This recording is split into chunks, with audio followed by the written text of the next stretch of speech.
오직 주만이. 하나님의 놀라운 계획에 의해 고통과 절망 속에서 삶이 변화된 크리스찬들의 감동 스토리. 그릇 되게 하소서.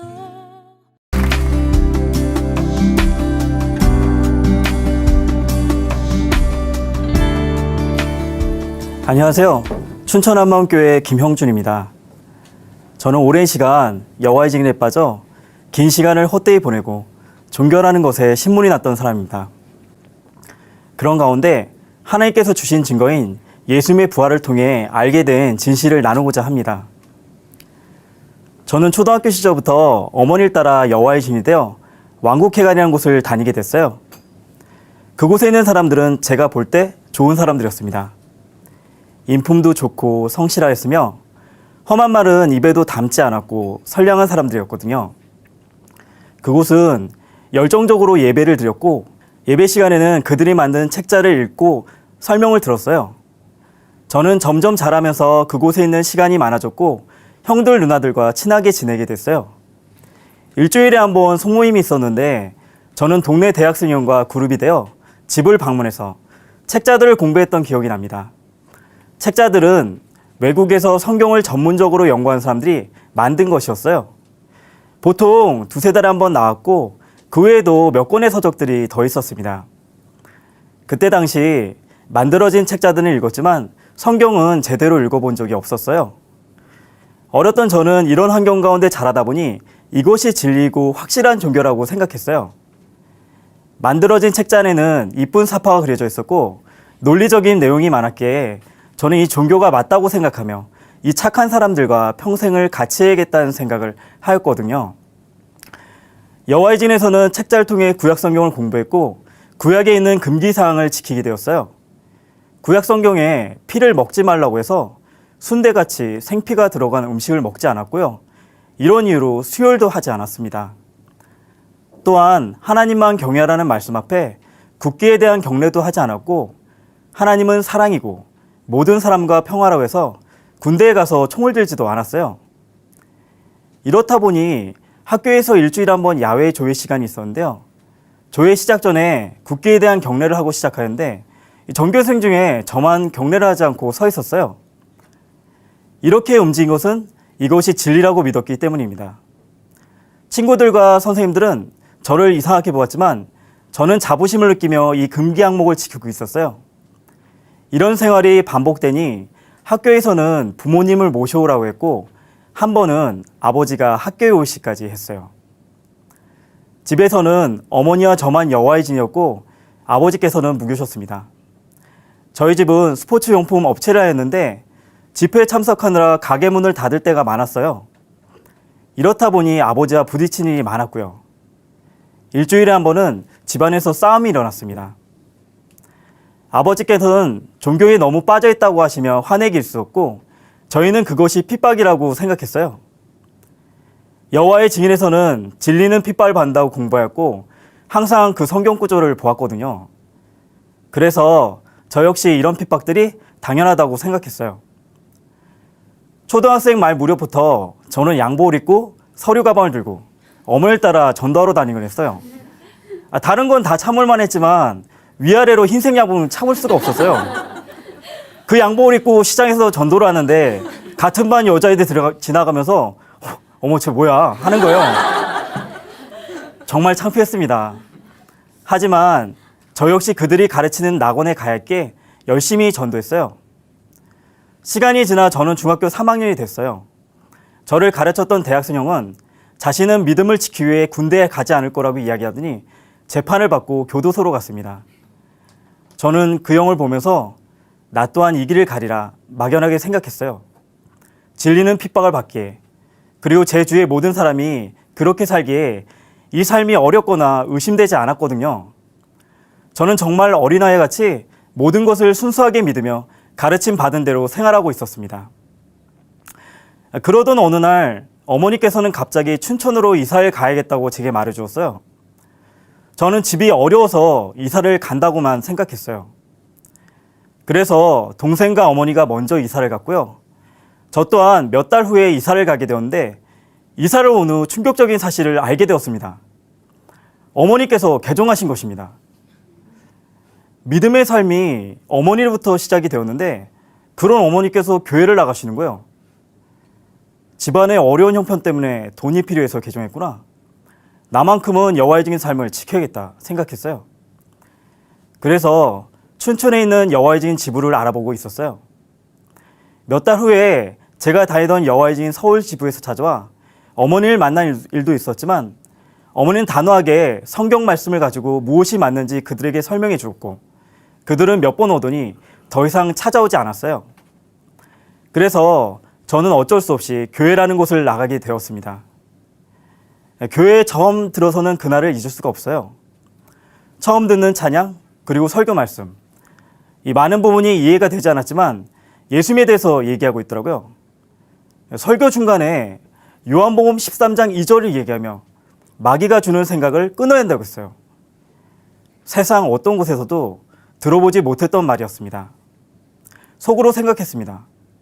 아니, 사람이 자기가 생각해서 움직이는데 마귀가 주는 생각이 있다니 참으로 어이없다. 이런 걸 믿는 사람이 있다니 정말 바보 같다. 설교 시간이 끝나고 기도 시간이 되었는데 여기저기서 이상한 언어들이 튀어나왔고 손을 드는 사람, 눈물 흘리는 사람, 소리치며 기도하는 사람 등 교회 안은 충격 그 자체였습니다. 제가 다니던 여호와의 증인 예배는 항상 조용하고 엄숙했거든요. 계속되는 교회의 모습은 이상해 보였습니다. 69절 이 말씀 카드를 가지고 암송을 시키는데 이것이 제 입장에선 세뇌한 생각이 되어지더라고요. 종교에 전념시키기 위해 북한처럼 구절을 암송시키고 외우게 하는구나. 확실하지 않은 것을 계속 되뇌이게해서 진실인 것처럼 믿게 하는구나. 하지만 이런 오해들은 주위 분들과 교회를 알아갈수록 서서히 풀어졌는데요. 이렇게 3년 동안 교회를 다니다 보니 저는 혼란한 상태가 되었습니다. 어느 곳이 맞는지 헷갈렸거든요. 그러던 어느 날 저녁이었는데 친한 교회 형이 저를 찾아왔어요. 그 형과는 오랫동안 알고 지냈던 사이였는데 갑자기 진지하게 이야기하는 거예요. 많은 이야기를 했는데 그 중에 이 말이 나오는 거예요. 야, 형준아, 천국이 있고 지옥이 정말 있어. 3년을 내내 들었던 말들이었는데 그날은 이상하게 형의 말이 메아리 치듯 계속 생각되어지는 거예요. 여호와의 증인에서는 지옥이 없다고 들었기 때문에 저는 정말 고민이 되었습니다. 정말로 이들이 말하는 천국과 지옥이 존재한다면 나는 어디로 갈까? 그렇게 오랫동안 들었던 말들이었는데 그날은 이상하게 그 말이 살아 움직여서 저를 괴롭히고 밤잠을 설치게 만들었어요. 지옥의 공포로 1분이 1시간처럼 느껴지고 10시간처럼 느껴졌어요. 극심한 공포에 시달렸습니다. 몇 시간의 고민 끝에 저는 결단하게 되었습니다. 그래, 내가 직접 알아보자. 더 이상 종교라는 것에 시간 낭비하지 말고 속지 말아야겠다. 이전에는 들려주는 대로 믿었는데 이들이 말하는 것이 사실인지 증거가 있는지 알아보자. 저는 여호와의 증인과 교회를 거치면서 이미 종교라는 것에 신문이 나 있었습니다. 어린 시절부터 많은 시간을 쏟아붓고 인생 전체를 들여 움직였지만 제게 남는 것이 아무것도 없는 거예요. 믿지 않은 사람보다 힘든 삶을 살아가고 있었습니다. 그래서 이번에 찾아보고 하나님 없다고 확증하고 마음대로 살려고 했어요. 이 교회를 다니면서 성경을 읽었는데요. 이 성경에는 믿을 수 없는 말과 현상이 가득하였어요. 실제 세상에서 존재하지 않는 기적들과 하나님의 음성, 놀라운 역사들. 지금은 제가 볼 수 없는 현상이었고요. 하나님 역시 보이지가 않았거든요. 마치 중국 영화 만화 단군 신화를 보는 것 같았어요. 물론 이런 저에게 주위 교회분들은 하나님께서 살아계시다 이야기하며 기독교 관련 서적이나 성경을 보여줬는데요. 모든 것은 성경 안에서만 펼쳐지는 이야기였어요. 그리고 저는 성경 자체를 믿을 수가 없었습니다.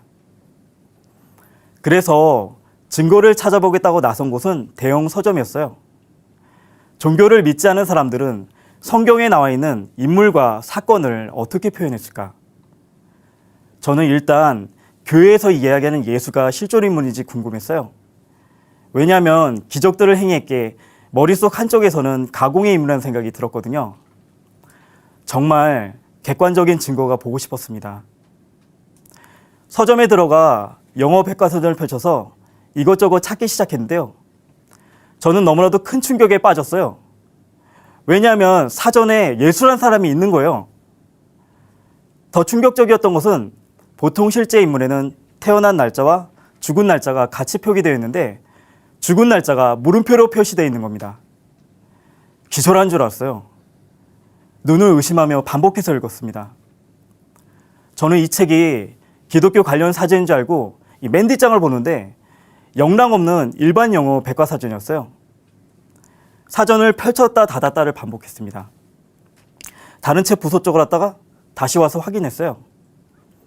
실존 인물 자체도 충격이었다면 죽은 날짜가 없다는 것이 제게는 너무나도 큰 충격이었습니다.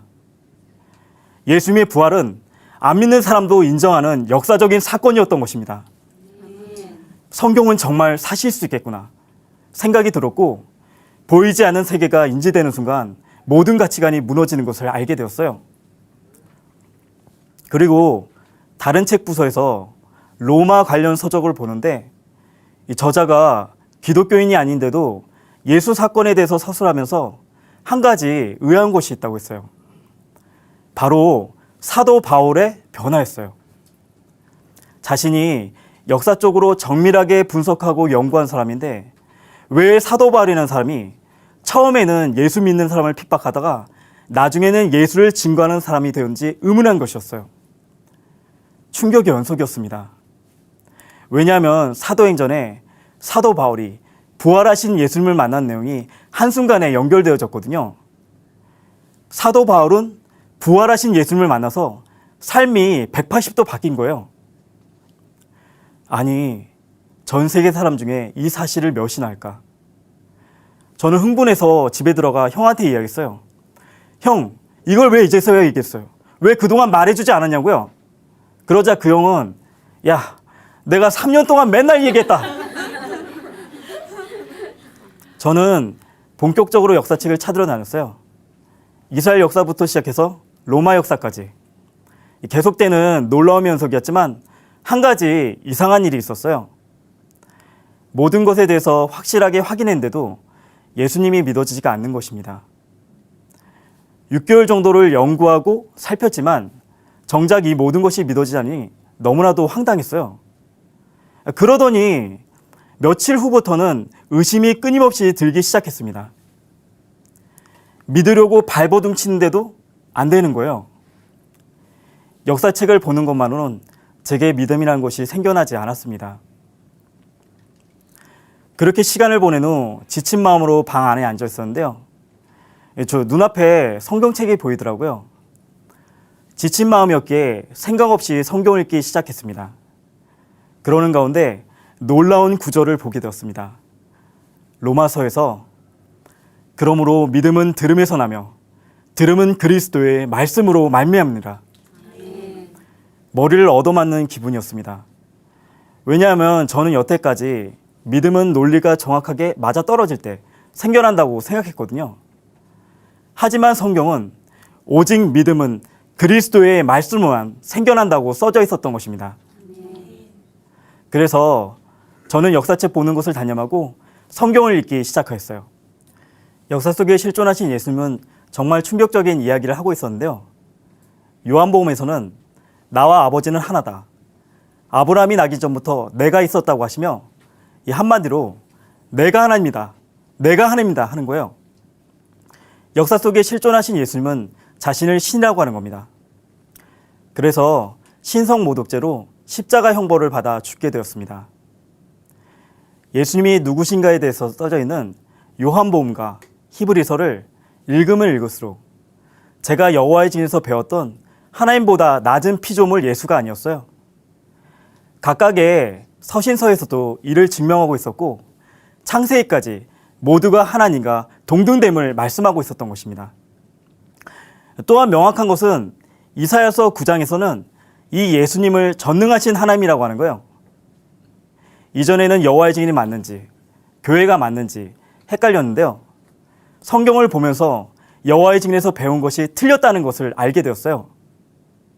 또한 이 예수님이 고린도 전서에서처럼 500명이 넘는 증인들 앞에서 부활하셔서 구약부터 예언된 전능하신 하나님이라는 사실 앞에 큰 충격을 받게 되었습니다. 정말 이 땅을 창조하신 하나님이 이 땅에 오신 것이었습니다. 예수님이 누구신가가 확실하게 저는 정확한 믿음이 갖고 싶어졌어요. 그리고 답을 얻길 원했습니다. 그렇게 시간이 흘렀는데요. 어느 날 목사님께서 예배 시간에 이렇게 외치는 거예요. 예수님이 주인이 알면 구원이 없다. 이 말이 화살처럼 제 가슴에 꽂히고 말았습니다. 집에 와서 성경을 뒤적이다 보니 정말 성경에는 주, 로드란 부분이 너무도 많이 나오는 거예요. 충격적이었던 것은 제가 이렇게 7, 8년을 성경을 달달 읽었는데 예수님의 주되심에 대해 단 한 번도 생각해 보지 못했다는 겁니다. 그렇구나. 성령께서 알려주시라면 예수를 주라고 고백할 수 없구나 알게 되었어요. 저는 교회를 다닌 처음부터 왜 예수님을 몸 안에 모셔야 하는지 알지 못했거든요. 단순하게 하나님을 섬기는 개념이면 충분한데 왜 몸 안에 모셔야 하는지, 그리고 삼위일체 하나님께서는 왜 사람의 몸 안에 거하시려 하는지 이해하지 못했어요. 하지만 예수님의 부활을 통해서 알게 되었습니다. 이분이 전능하신 하나님이셨더라고요. 원래 제 마음의 주인이셨어요. 예수님께서 부활하셔서 산자와 죽은 자의 주가 되셨다고, 너의 주인이 되셨다고 계속 외치고 계셨는데 저는 무시하고 살았어요. 마땅히 형벌받아 지옥 갈 저를 살려고 아들을 보내시고 믿을 수 있도록 부활의 증거를 주셨는데도 저는 예수님을 믿지 않았어요. 눈물만 났습니다. 그래서 저는 독생자를 주신 아버지 앞에 지금까지 예수 믿지 않던 죄를 회개하고 예수님을 내 마음의 주로 모시게 되었습니다. 모든 것의 답은 마가복음 1장에서처럼 회개하고 복음을 믿는 것이었습니다. 이분이 주인이 되니 이해되지 않던 모든 말씀이 다 이해가 갔습니다. 행함이 없는 믿음은 죽음 믿으는 말씀이 풀어졌어요. 왜 사람들은 믿는다면서 삶이 변하지 않은지, 지식은 그저 알게 되는 거지만 참된 믿음은 삶을 변화시키는 것이었습니다. 부활의 증인들의 삶, 이 믿는 자들의 삶은 모든 것이 변했으며 예수님만이 삶의 전체인데 왜 난 예수님이 삶의 일부분인지 알 수가 있었어요. 그리고 그렇게 읽고도 나의 감정에 따라 믿음이 흔들린지도 알 수가 있었습니다. 모든 것을 여는 열쇠는 예수님의 부활이었어요. 왜 사도행전과 서신서의 사람들이 제가 봤던 전도지에 하나님께서 당신을 사랑하십니다, 하나님께서 특별한 계획이 있습니다 라고 외치지 않고 예수께서 살아나셨다고 하는지 선명해졌어요. 그리고 저의 삶도 바뀌게 되었는데요. 이제는 양복이 아닌 간편한 복장으로 전도를 하고 있습니다. 학원에서 홍보 담당으로 디자인 관련 업무를 하고 있는데요. 아이들을 볼 때마다 확실한 증거인 부활을 증거하며 그분의 주인 되심을 전하고 있습니다. 또한 교회에서는 주일학교 교사를 하고 있는데요. 어렸을 적 잘못된 것을 받아들였던 저는 이 아이들에게 확실한 복음 안에서 하나님과 사귐 가운데 행복하게 자라는 것을 보고 싶었거든요. 저와 같이 몇 년을 혼미하게 지내는 것이 아닌 확실한 복음을 들려주고 있는 것입니다. 이것이 하나님께서 저에게 주신 사명이라는 생각이 들어요. 나중에 알게 된 거지만 저는 이 모든 것을 제가 말씀을 연구해서 깨달았다고 생각했거든요. 하지만 그게 아니었습니다. 오직 하나님께서 저를 불쌍히 여기셔서 참된 진리인 부활하신 예수님을 만나게 해주셨더라고요. 저와 같이 진리를 찾아 목말라 헤매시는 모든 분들께 이 거저받은 것을 거저 드리고 싶습니다.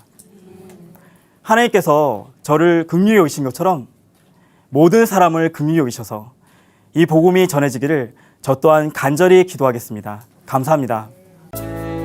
오직 주만이 이 시간은 춘천 한마음 교회와 함께하는 열린 간증의 시간입니다. 신앙 간증을 다시 듣기 원하시는 분들은 방송국 전화 847-583의 영원 구원번호로 연락 주시기 바랍니다. 모양이